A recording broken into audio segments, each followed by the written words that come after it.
maulan na araw ngayon. For today's video, share ko sa inyo kung paano magpalit na wiper blades ng ating Toyota Veloz. So nakabili tayo ng wiper blades sa ETCH My Plate sa Facebook. 350 kasama na yung shipping. Ikakabit natin ngayon. Ng araw sa lahat, ito yung na-order natin na wiper blades galing sa ETCH. Ipapalit natin sa ating stock na wiper blades ng ating Toyota Veloz V. 24 ito dito sa left side, 24 inches. At doon sa kabila is 16 inches. So mas maikli dito kumpara dito. Ang gawin is susungkitin lang to, itong part na to. Gamitin natin is ito lang susi. Susungkitin dyan hanggang mag-open yan. Ganyan. Ayan. Pag open na yan, i-slide natin ng konti pababa yung blade.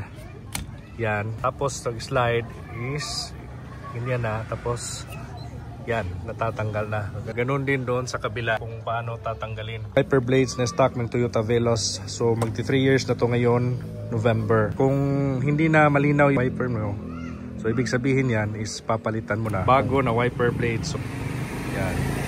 I-open mo lang ito dito nga part. Para ma-open ito, kailangan mo pindutin dito. Yan.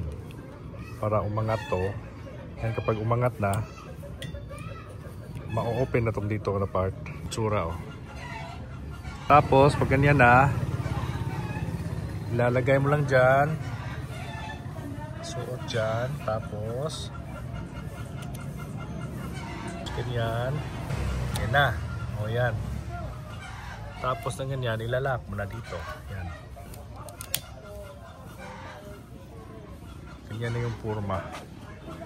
So bago na yung wiper blades natin. Kabila, ganun din yung pagtanggal at pareho lang din sa kabila. Kung paano mo tinanggal dito, ganun din sa kabila. Kung paano mo ikinabit dito, ganun din sa kabila. Dito sa kabila, mas maikli ito dito sa kabila kasi 16 inches lang. O, ganyan. Pag open na yan, slide mo lang pababa. Yan. Tapos, gaganyanin no, at matatanggal na yan. Ganyan lang kasimple kung paano magpalit ng wiper blades. Obserbahan natin itong bagong wiper blades kung maganda ba yung performance niya at babalita ko sa inyo kung okay na okay siya. Meron namang mga mamahalin doon sa Shopee at Lazada. So depende yan sa inyo. Basta kung kailangan nyo ng palitan nyo na agad para clear yung salamin nyo dito. Yan, tapos na nating makabit. And so far, ayos na ayos yung performance niya. Yan yung bagong wiper blades natin sa Toyota Veloz natin.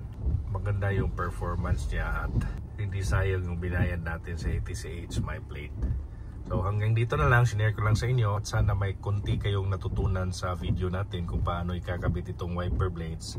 At hanggang sa muli, maraming salamat sa panonood, and this is Jay ng Frantic Dude Channel, and peace to all. Bye bye.